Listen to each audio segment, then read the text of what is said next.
Peter Hopkins, in case you don't know me, but hello to everyone that I've met new today. It's been great to catch up with a lot of people. So it's my duty to introduce to you the next two speakers. Can you not hear us?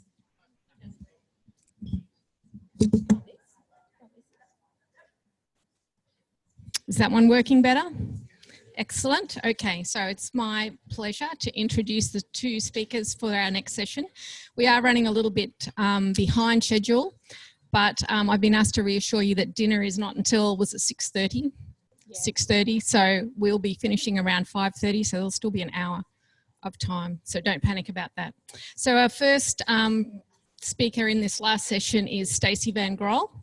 Stacey is the Discovery and Access Coordinator for the University of Queensland Library. Her responsibilities include library services platforms, systems management and configuration, and primary communicator with Ex Libris. Stacey coordinated the University of Queensland's 2016 ALMA and Primo implementation and managed the 2017 transition to the new Primo new UI. She is a certified ALMA and Primo administrator and a member of the Igloo Primo product working group. Her interests include you wrote this, include ensuring a stable, consistent and user-friendly library services platform for both staff and users with an emphasis on optimising discovery and access through evidence-based practice. Stacey is presenting Primo out of the box, making the box work for you. Sounds pretty good, doesn't it? Is that working? Can anyone, does that sound good? Okay. No? No? Up higher? Sorry, I've never used one of these ones. Is that better? No? Is it even working? Yeah.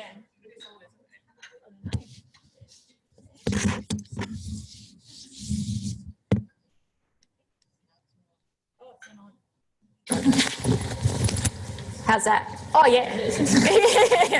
Awesome. All right, so I can skip a lot of my notes for this first slide because I'd forgotten I said most of it in there, so that's good. I'll probably just add a little bit to say that, so I've been in my current position for 2.5 years since our implementation, as Peter said, but I've been at UQ for 13 years now. And my last two roles were Learning Resources Supervisor and an E-Resources Librarian, so that's like my background. Okay, so what I'm talking about today, I'll give a little bit of context for UQ, then segue quite quickly to our LSP background to date and how we manage and maintain our inventory and discovery systems. I'll cover how we work it in practice in terms of administration and how it's seen in our UQ Library Search, which is how we branded it. And I'll go into our change management framework and processes, our overall out-of-the-box philosophy, and when making a case for change, how we do that if we do decide to make local customisations.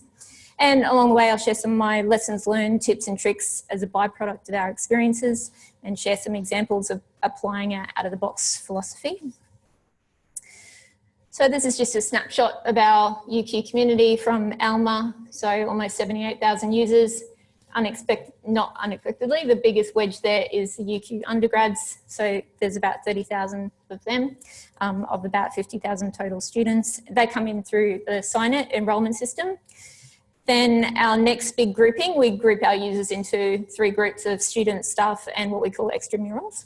Our staff come in via our UQ HR system, and they include, there's about 23,000 of those, and they include about 16,000 academic staff, and that's also about 270 library staff in that group. And finally, our extramurals, they apply through our local memberships app directly to the library. There's about 4,000 of those, and they include secondary school students, reciprocal borrowers, our alumni groups, etc. Okay, and just a little bit of our physical presence. So 3 campuses, St Lucia being our main campus, and we've got, I think, 20 libraries across those, 7 of them on St Lucia campus. If you're wondering what acronym is, it's Book Dispensing Machine, which is in our biological sciences, which is completely unstaffed and has no books except for that machine. Then we have a couple of libraries to support hospitals and health. 8 libraries on various rural and research locations. So that includes like Stradbroke Island, Hervey Bay, Heron Island, etc. And then finally, we have our Gatton campus with a library there, and that's also the site of our off-site storage warehouse. So this is just a snapshot of our UQ collections as of sometime last week. So probably pretty standard in terms of bib records and inventory split. I will note though that I remembered after I did this that probably like a lot of you, we don't itemize a lot of our journal collections. So that inventory for physical would probably be bumped up a bit, but not too much. Notably, I'll back to that warehouse, about 38% of our physical items are in that warehouse now. And that's going up all the time because we're focusing on keeping only what we call active collections in our open stacks. It's all about space for students now. So we're actively moving resources that aren't used into that warehouse.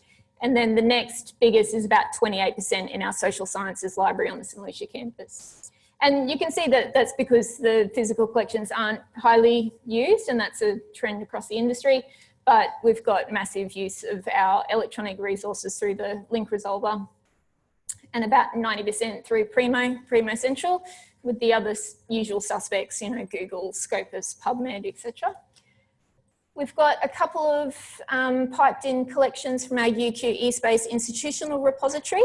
That's actually going to go up as they want to review it. As of sometimes last week, they were talking about adding more, which is great.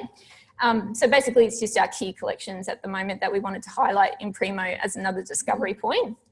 And then of course, Primo Central Index, we've got over 2,000 collections activated there. Just a brief snapshot of our LSP background, so Library Services Platform. I won't go into all of this, of course, but basically just say that 2017 was our first full year on Alma and Primo. We went live in June 2016, and it was quite a big change for us because we'd been on Millennium for 20 years before we went to Alma, so it was a big change. Our discovery layer, our first one was in 2008, Encore for 2 years, then we went to Summon for 6 years, and now we've been on Primo for 2 years. And we went live on the classic UI because the new UI was not yet out. It would be 2 more months. But then, as Peter said, we transitioned to the new UI a year after the classic UI in June last year. Okay, so I'll park on this one for a while because it's really the nuts and bolts. So how do we manage our LSP, so inventory and discovery? I'll split this into admin and engagement. So in terms of admin, we've got centralised administration responsibilities in our information systems and resource services, but we've got delegated representative decision-making by local groups, which you'll see on this side here, and they've got staff from the teams and services across the whole library. So it's really important to us that all library staff are engaged with Alma and Primo as our core library systems for discovery and access, and that they take ownership of the areas directly related to their work. So that can include things like these groups working on submissions to the Ideas Exchange, and we encourage voting through those groups, the NERS enhancement voting, and they also do release evaluation and testing. For a bit more on the admin side, you'll see we have at least 2 admins in each of those services for backup and triage, so absences, etc. They all have full admin rights in Alma. As for those of you with similar responsibilities, you know there's a lot of overlap between the areas, but we all sit in the same space closely together and collaborate with each other all the time, talking to each other about configuration options. And we have each one has a primary administration responsibilities. So that's the first port of call. And then it triages up to me if there's some sort of bigger problem that needs perhaps a Salesforce case or a second opinion, a sanity check, that type of thing. So also in this area, you can see we have the 6 admins in the library technology service. 4 of those are sysadmins, and then there's me as Discovery and Access Coordinator, and then my boss. In that service as well, we also have 6 developers, but don't get excited because they don't all work on Alma Primo. Like I get one, and that's only when I need them. So they're not sitting there making Primo beautiful all the time. They don't do testing themselves. Like I do the testing. And then if I find a problem, I come to them and I say, there's a problem. And then they look at it and see if they can fix it. And then I have to fit it into their current work priorities, which are lots of other things other than Primo. So yeah, when I say 6, people get really excited and annoyed sometimes. But yeah, they definitely aren't all like for Alma Primo. And then also as well, you'll see we have a user analyst and an online content coordinator. Again, they're not all about Alma Primo. They work on the overall library communications and the user experience. And now I'll bump back to the engagement side. So other than our CMG group, which collection management group, who's been around for a long time, all of these other groups were created as part of our implementation because we, as I said before, we really wanted that engagement with these systems as part of our implementation project. And we wanted to make sure that those groups took ownership of those systems and that we consulted the local practitioners with our config for our Alma Primo implementation. We also wanted to break down, we have some quite traditionally siloed thinking about our ISRS service being responsible for these systems and that other groups weren't consulted, and we wanted to make it clear that that wasn't the case, that they're the local practitioners, they know the systems, they know what they use every day, so they have very valid input into the existing system and then future things like the releases. And then especially our AGDA, which is Action Group for Discovery and Access, they're our primary group for the Primo side in terms of release evaluation, testing and new feature assessment. But again, they aren't limited just to that. They have a scope that covers all of our local and third-party vendors and in guiding the direction of the overall user experience. Okay, so that brings me to our, sorry, I'm going to look, that's not there. So this is the overall approach that all of those groups use when they're in those decision-making meetings and assessing the releases, for example. First, we have a really firm stance on out of the box, hence the name of the presentation, unless we have a very strong use case for change, very strong user feedback, or there's some sort of identified bug. Secondly, we focus our efforts on core high use features like basic search and search refinement. We overall want to ensure a stable and reliable discovery interface as our primary, and that leads on to quick and seamless resource access. And finally, our triage pathway that we follow with this philosophy is first, can I do it in the back office? So usually that's me. Second, if I can't, can I put in a Salesforce case and figure out what's going on, get something happening there? And third and last resort is in-house development. So, and I'll mention that I'm well aware, again, that those previous slides and all those support structures and all those staff are a luxury that we have, and I'm very glad to have all of those staff in place. But that doesn't mean that all of those staff are working on it all the time. And we have a baseline understanding ourselves and an expectation that we have a contracted service with a third-party provider, Ex Libris, and that they'll provide a system that's robust and supported and well-developed. And we simply couldn't support a model that pushed work to us locally. Okay. So with all that in mind, what does our core Primo look like as a result of that? So what have we said yes to? If you look at it, it's pretty much the inbuilt functionality of Primo, so or anything that can be enabled with a checkbox in the back office. So we have our UQ library search with our UQ style sheet by the customization package. We keep it very simple with one blended search scope for local and PCI, and we have one view with one tab, and we use our own pre-filters on the library homepage. But other than that, you can see, you know, basic search, advanced search, browse search, that's just Primo basically doing its thing. And on those pre-filters I mentioned, it.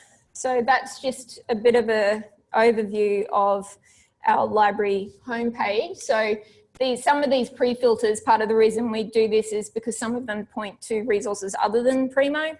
So we've got our own database gateway, our own exam papers interface, and Talus as well.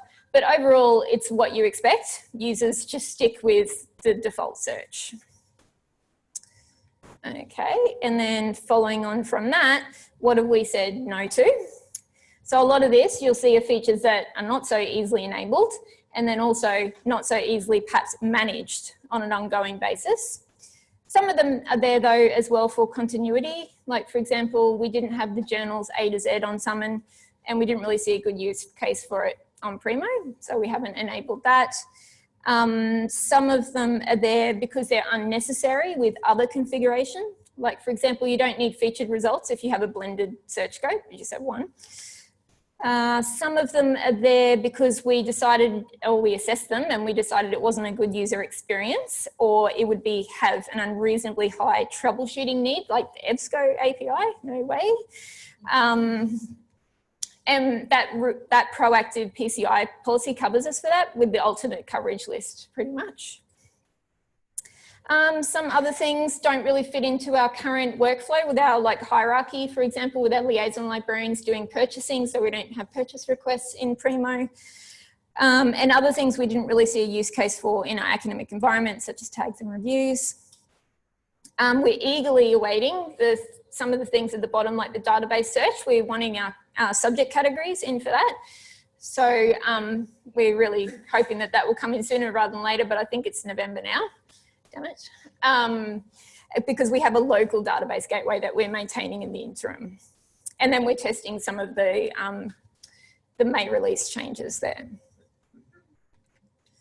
What have we done in terms of dev work? As you can see, it's not a huge list. We've done things like the little facet locking icon to always show, because there was a reasonable use case for that, because they introduced it. It was very popular thing that people asked us for in the new UI feedback. But then we've got some comments back that people didn't even know it was in months after it was put in product, because you can't see it until you hover. But even then, we didn't do it until somebody else posted the code on the listserv. So I nabbed the code and gave it to the developer and said, just put this in here. Otherwise, we're pretty much it's just a customization package, basically. And this is just a bit of an example of why we choose to keep it simple. So in we were in our implementation project here. So we started our new UI project in January 2017. So we were starting our assessment phase, and we looked at the hover behavior for the buttons here. And the problem was that when you log in, then directly underneath your name is a log out. So it was way too easy to log yourself out. So we decided that was important enough to do the in-house development. But before that, so I checked the back office. No, go there. We can't change it. I put in a Salesforce case to let Ex Libris know we weren't happy with the out of the box, and provided them with the use case of why we weren't happy. And then we went to in-house development. We thought it was, yeah, this one's important enough. Because as well, I have RSI, and I have software that clicks for me, and I was constantly logging myself out. So I was personally annoyed. So, not that that's a good reason, but yeah, the argument there is accessibility. So I'm programmed for accessibility stuff. Okay, so then the May release comes, and they listened to our feedback, and they moved the log out. Well, not just our feedback, the community. I was talking on the listserv as well to see if anyone else felt the same way. So they moved the log out button so it wasn't directly under your name. Awesome. But it broke our local code. So you see here, it's on top of each other. So at that stage, we're like, oh, okay, we weren't still completely happy, because it wasn't, we would like more static completely, but we were like, okay, fine. So we fixed it. Our devs did work to put it back. Then August comes, all groovy, no changes to the other box. But we're nervous, right? So you do more testing, you spend more time, you check more browsers than you usually do. I think something like 70% of our users are on Chrome. So I focus on that when I'm doing testing. I don't bother with IE. And So I do a lot more testing than I would normally. And then November 2017, the bloody thing breaks again. So you can see it's got like a little static control username there. So that group that I mentioned, AGDA, Action Group, they meet fortnightly. They got together and we kind of just went, enough's enough.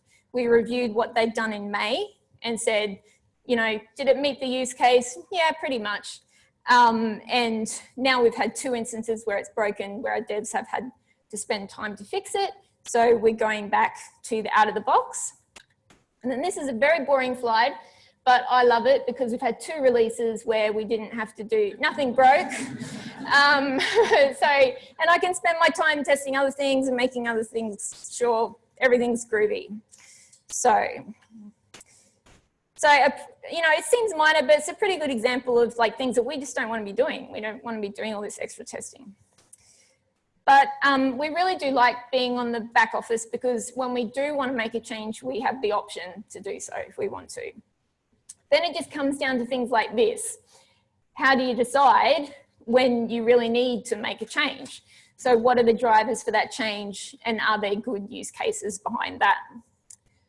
So some of the questions that those groups and myself ask ourselves are, what is the current environment? So how significant is the problem and how many users are affected and who thinks it is a problem? Putting my RSI thing aside, sometimes you'll get 1 or 2 anecdotal reports that are really strong opinions, but they're still like kind of personal opinions. And it's easy to be swayed by someone who's really emphatic about liking something a certain way. So I think for the future, will there be significant improvement across all of Primo? Because usually if you make a change, it affects all of Primo. And oftentimes those reports can be like a really targeted niche, like subject area, for example, and you can't make change in one area because it'll be across all records. And then resource investment. So how much work is involved in making a change, both initially and ongoing? Can I just tick a box in the back office? Or even then, if there's a lot of work initially, will it just then run itself later? And then another thing is, does it need dev time?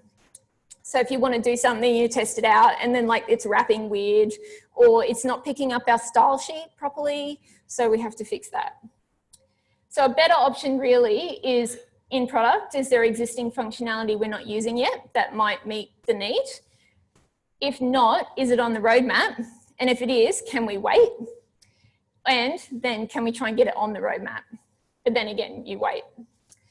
And finally, then how do you measure if the change is successful or not? Do you use analytics? Do you use user testing? Do you say nobody's complaining, so everyone must be happy? And are library staff happy, which is often the most vocal group. Okay. So some of the things that I do are environmental scans. So these are good because you can see evidence of other sites. So did somebody else think the out of the box was terrible too? So you can take that back to the decision-making groups and go, hey, we're not alone. You can copy implementation and save time. So I can look at their PNX and see what they've done. And I can bring examples back to those local groups. Like even things, if you want to change the text of a label, it's really simple, of course, in the back office, but you can have half-hour conversations about whether to use the word log in or log, like it's incredible how much time you can spend on one word. So I like to bring back examples and these are only some of my sites that I check. And then this is an example of another thing that I do, which is data analysis. So in the new UI project, again, I found that the My Count area was really buggy, but you can see here that the stats for that area are really unexciting, especially when compared to our big ticket items, which is search, faceting, and then access. So that leads to resource allocation of no local dev work to fix those bugs, just left them as is. But I submitted quick and relatively low effort, low or normal priority Salesforce cases. And I don't do any follow-up. I just let them sit there and get eventually fixed, which a lot of them aren't still, but that's fine. And I did some just some minor back office work with those fields there. And another point of change, which is like a natural but enforced change point, is the release evaluation. So we'll do things like evaluating new features and plan when to implement them when it fits our local timelines. We re-examine existing features if they've been changed, like the resource recommender has been enhanced, so we're looking at that again. And I also take the opportunity to do things like piggybacking on PCI code. Like, you know, we were talking about the open access facet before.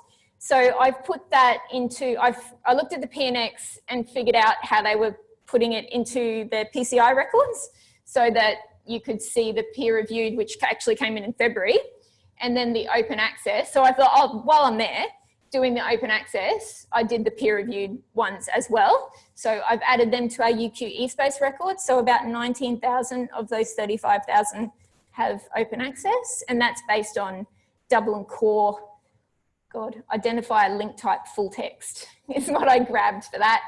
And then there's the 500 and the 506 in the ALMA CZ records, which build those as well. And this is just some of our user feedback from our classic UI implementation and our new UI. As you can see, there's a lot of ticks there. So we think overall that our out-of-the-box strategy works well for us. Some of the little orangey ones, they're just things, bugs that'll come and go, like mobile and note, they're always going to be there. And the increased number of results per page, we all know that that's a popular one for the community in general. This is just a little overview of my feedback avenues and hit rates. I love the feedback feature on the new UI, but I think the team leader, I think Alana, she must hate me sometimes because I always put in my email so she can write me back. And basically I use that for things like if the documentation doesn't seem to make sense compared to what you're doing in testing, and they have to write back if you put your email in and then they tell you how they've adjusted the documentation. So I go there first before I go to the listservs, because often I don't get a response on the listserv, so I have a better hit rate on the feedback because they have to respond. And then and then failing that, I go to Salesforce because of the time it takes to get a response and the time it takes to write a good case. I have escalated some things to the Primo product working group members and ANZREG if it was something that was appropriate for them to advocate on my behalf. And NERS and Ideas Exchange are just down the bottom, even though they've got like KPIs, or NERS does, it takes a long time. Get it? And I think I'll segue through most of this, but these slides will be available. Basically, I've just put together some of my troubleshooting tips and the things that I would recommend on this slide and lessons learned. Things like writing a good Salesforce case to get an answer. So one of the biggest problems I've found is if I try and shove too many complaints into one case, it goes nowhere. So one case, one problem. And say what you expect versus what's happening and take screenshots, because sometimes then it stops happening and they don't believe you. So, like, oh. And just a few of the little the bookmarklets and things that I use, and some of the tips and tricks for hunting down local and PCI records, so you can piggyback off those PCI codes to do things like the open access facet in your own system. But otherwise, yeah, if anyone has, get up. Yeah. If anything catches your eye, feel free to contact me. I am quite active on the listservs, and I'm really happy for anyone to contact me anytime, even off list, but I would prefer on list because a lot of people will watch but not post. So, yeah, Thank you, Stacey. And there's like 2 minutes if one person has got one really quick question. Or failing that, I'm sure ask the question on the list because Stacey will be on there. She'll be only too happy to answer it then. Yeah. Thank you.